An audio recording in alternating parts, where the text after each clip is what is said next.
Saturday afternoon, Alexander Usyk beat Tyson Fury for the second time. Until Fury ran into Usyk, he was thought by some, and I'm not necessarily saying they're really smart boxing fans, but many to be the best heavyweight, at least since Vladimir Klitschko ruled the heavyweights. And Fury was the guy who pretty much ended his career.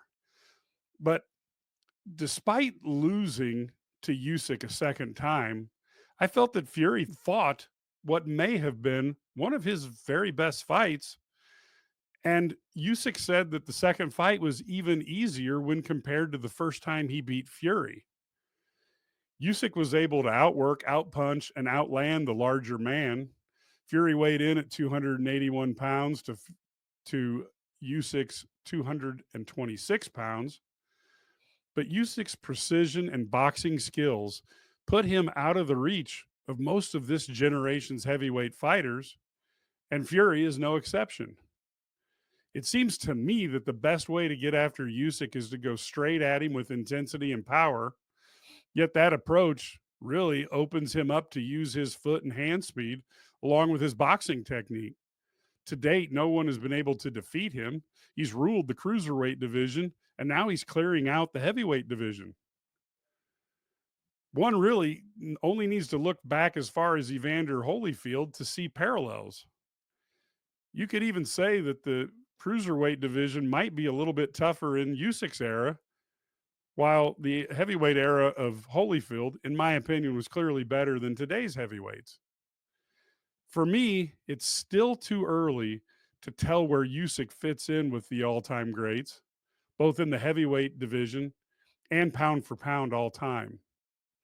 But it is notable that we're living in one of those rare moments when the heavyweight champion is looked at as the best pound for pound fighter in the world.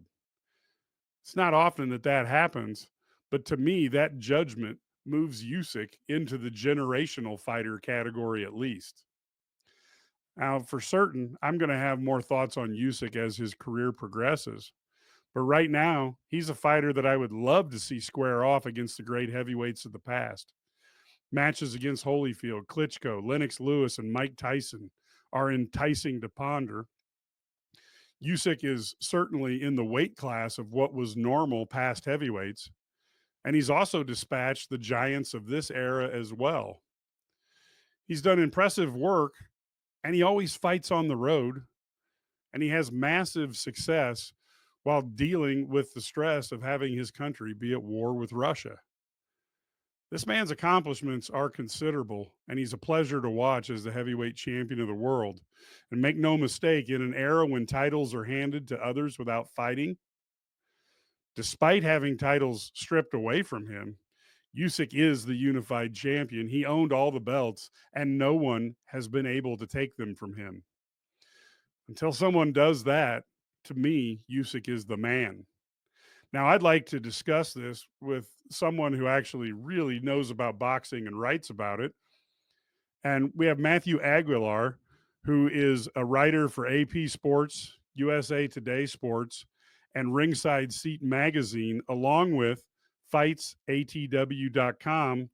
And he runs a podcast called Old Scribes with George Willis of the New York Times. Matthew, thanks for coming on the show. Mike, thanks for having me. Good stuff there. I agree with almost everything you said. So, how do you put him in perspective when you're trying to analyze the great heavyweights of all time? What process do you go through, and then how does that make Usyk look? Uh, you kind of have to look at, I wrote a column today and or this week, and I kind of picked up where I left off last time, and I kind of, and ranking all time greats, it doesn't just have to do with who beats whom, right? It's also, you know, how they did in their own era, the impact they had in their own era, the fighters that were available in that era. So it's more than just a one-on-one. Would an Usyk beat a Joe Frazier, or would an Usyk beat a George Foreman? It's a little more complicated than that. But I think that just based on his record, he's 23-0. You know, even though cruiserweight shouldn't count into the heavyweight picture here, just the kind of momentum and continuity he's had during his career that's kind of just continued on into the heavyweight division is just really something to behold. And I, like you said, we haven't seen anything like that in a long time. And for him to beat probably the two most dominant heavyweights of his era, Anthony Joshua and Tyson Fury, in back-to-back series, you know, and then sandwiching in with the guy who currently holds the IBF title and Daniel Dubois, that's a heck of a run. That's an all-time run, and you really do have to, you can't help but wonder, you know, how how would George Foreman do with someone who moved like this? How would a Lennox Lewis do with somebody who presented this kind of angle and this kind of so with all of that, at the end of the day, I flirted with putting Usyk up a little higher, because recency is a real thing. You Yeah. come up Yep. 2 days away from watching a great performance and a great fight. It makes you want to put him higher, and I think that's probably true for everybody. But I put him in at number 10, and the guy he replaced on my list would be Mike Tyson.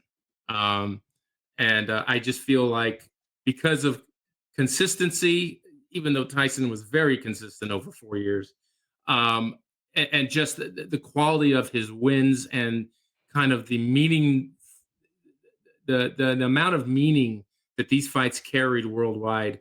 I give Usyk a slight edge over Tyson, though I wouldn't argue with anybody who said Tyson belongs there instead. But that was kind of the thought process. Does recency have something to do with it? Probably so, but I think at the end of the day, it's probably a list that a lot of people could probably agree with.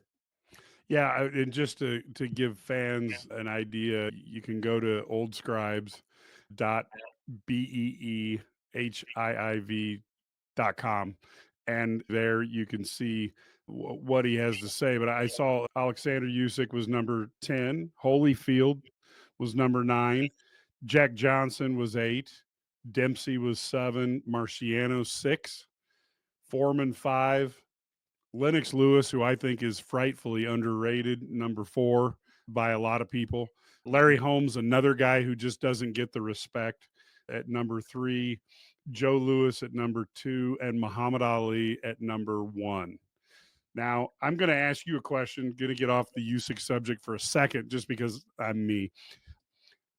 My number 2 is Sonny Liston. Okay. I thought that he cleared out everything. He literally beat the whole top 10 contenders, Mhm. had a hard time getting a title fight. We don't really know how old he really was when he lost to a young Cassius Clay. Where do you put Sonny Liston in this mix? Because when I hear the quotes of the old timers, too, like when you hear George Foreman talk about Sonny Liston, Mhm. it makes me think that this guy was really somebody who was special. Where do you have Sonny at? I think Sonny is probably 12, 13. I mean, and again, he's one of those fighters that I think you could easily make the case for and putting him higher. He along with Laurie Holmes probably had the greatest jab of all time. They say that Liston's jab was a power punch. Yeah. He was fearsome. He was a heavy puncher. He knew his way around the ring. I think when I think about Sonny Liston, though, I think about his heavyweight reign was short. He demolished Floyd Patterson twice, who was undersized. Yep. Um, and then he ended up losing to a 7-1 underdog Yep. in Cassius Clay in a fight that he basically quit. Right. In the rematch, it was terrible. I think he probably threw the fight. And I think when you combine all that, I think leading up to probably his heavyweight reign, he was more fearsome. And like you said, no one knows how old he was at that time for real. Yeah. Um, but I think overall, I don't think he has quite enough, despite his physical attributes and despite his reputation, to inch him any higher than say number 12. Okay. Now, with Usyk, what do you think he has left to do? Now I know he hasn't been a heavyweight champion that long. At the same time, there's really not a next man up coming up for him. Where do you see him going from here? He needs to retire. He would. I mean, he's got nothing else to prove. The only fight on the horizon that makes any sense is Dubois. There was a little bit of controversy in their fight when he got hit with a shot that a lot of people thought was low. I did think it was low. The referee called it low. A lot of people thought it was legal. I thought it was a low shot. You Okay. know, and but you take away that moment, and he dominated the fight. So it's kind of like the Roy Jones effect after he beat John Ruiz in 2003, right? If he would have retired after that fight, he'd be looked upon probably along with like Sugar Ray Robinson as maybe one of the top two greatest fighters that ever lived, right? Um, but he went on, he got Yeah. knocked out two or three times. And as unfair as it is, it kind of put a damper on the entirety of his career. Um, I think the same thing could happen to Usyk if he carries on. He's 38 years old. His style is one that if he loses a little bit of speed, loses a little bit of reflexes, then he stands the chance, especially fighting guys that are much bigger than he is. He stands the chance of getting knocked out just as Jones did. So I agree. I mean, I think you're right, Mike. I think he doesn't have anything left to prove. Obviously, he's got a lot of money to make. Still, and as as much money as he's probably been making, it's probably not as much as he deserves given his uh, quality. But yeah, I would like to see Usyk retire. I really would. He's 30 years old. Things can only go down from here. And given his style, I really think that he's going to be vulnerable moving forward. I came to the same conclusion. It would be different if there was an up and coming Mike Tyson or some challenge to try to overcome. But now it's really against Dubois. If he loses, it's an upset, and if he wins, it's you beat him the first time. I I don't know what's out there other than large paychecks. And look, if somebody wanted to pay me 50 million, I'd go down early in the first round. But nonetheless, I would be there. One question for you. Roy Jones is a guy that I created a new category of boxing for Roy Jones. And I call him along with Sugar Ray Robinson, who has the long career, but I call Roy Jones at his peak. He's an at his peak, maybe the only guy who can fight Robinson and not be at a disadvantage at his peak. Do you have any other guys you've ever put in the at his peak category? Because I would throw Roy Jones in there, and the other one that I was a personal huge fan of, but like Donald Curry, Mhm. before he ran into the issues of his older brother introduced him to, was unbelievable, and then partied his way right out of Yep. the welterweight picture. But I created the at his peak because I couldn't believe how good Roy Jones was. But then, like you said, he stayed around too long. Yeah. Um, you know, I guess the greatest fighters that I've seen that I believe could compete with anybody at any time, right? Sugar Ray Leonard, uh, Julio Cesar Chavez, obviously, Roberto Duran. I mean, Yeah. he's already looked upon as probably one of the top 5, 10 greatest fighters that ever walked the planet. Um, uh, those are fighters that really stand out. Salvador Sanchez, Oh, you know, and look what he did by the age of 23 or 24. He had a career by that age that most guys, that's why I have a hard time listening to Tank Davis talk about who he should fight, even though right. he never fights anybody. And it's you're 6 years older than Sanchez was blessed with to be able to live. And the guy has three times the resume you have. you know, it was just a different era, but Sanchez fought 9 times in like 2.5 years and fought, I think, 5 times in 1980 alone, all against top 10 contenders or former champions or future champions. I mean, it was just one challenge after another. He got done with one guy, it was on to the next. There was no waiting around. There was no marinating fights. There was no, it was that was just the way things were back then. Fighters were used to fighting and fighting often. And that's why records weren't like now. They're not everybody was undefeated. Not there was losses. People had losses. Other than Chavez, who was at one point 89-0, I think. Yeah. Um, but I mean, I would say, if I was to pick one guy, obviously Floyd Mayweather's in there. I saw Floyd Mayweather in his 10th pro fight in El Paso, Texas. I was ringside. The main event was Daniel Zaragoza and Eric Morales, and Mayweather was his 10th pro fight, and I came out of there thinking, "Wow, this guy is spectacular." And don't let anybody fool you. The guy was, especially at junior lightweight at 138 pounds, he was one of the best I've ever seen up close and personal for sure. Obviously, as he moved up in weight, he had to fight differently because he's fighting bigger guys. Um, but if I was to say one guy that I think is probably better than anybody I ever saw, it would have to be Sugar Ray Leonard. He beat all comers.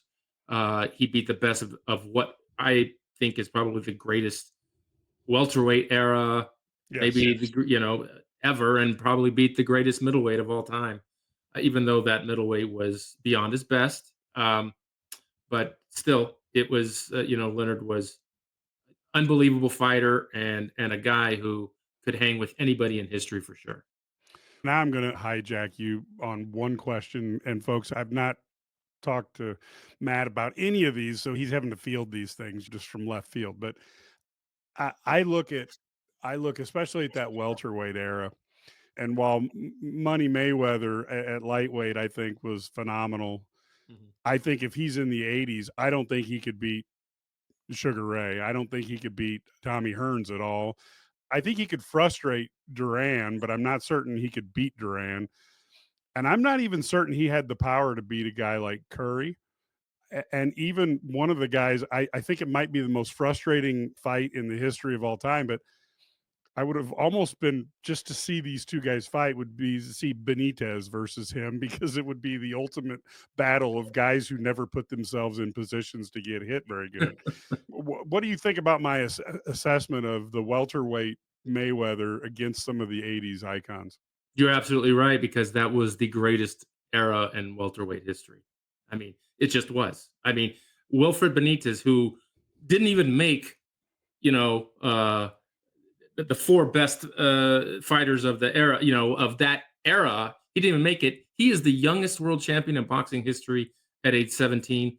It's a record that will never be broken. It will never be broken. Nobody ever is going to win a legitimate world championship younger than the age of 17.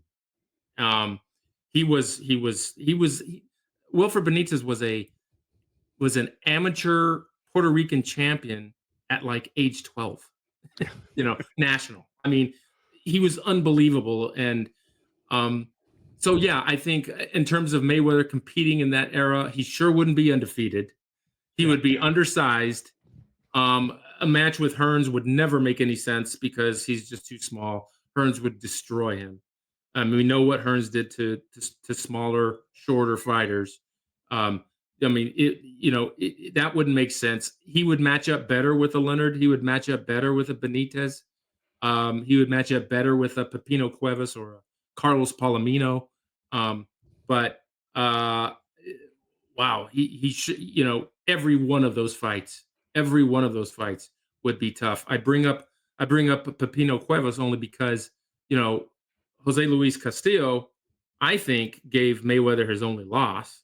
He didn't get he it didn't reflect it in the official scoring, Right. but I had Castillo winning like 115, 111, just like Harold Letterman did. Um, and he was a pressure fighter who came forward, who was strong, who threw caution to the wind, and Cuevas was an even bigger version of him. Um, so yeah, I think any of those fighters, it's just a different era, it's a different plateau, and I think Mayweather would have struggled. He may have gotten a win here and there, but he would have struggled against all of them. Yeah, that's just a fantastic era. If you like what you heard with Matthew Aguilar, you again, AP Sports, USA Today Sports, Ringside Seat Magazine, fightsatw.com, and you should subscribe to his podcast Old Scribes with George Willis. Matt, thanks for coming on. We really enjoyed this. Yeah, anytime, Mike. I appreciate you having me. Thank you.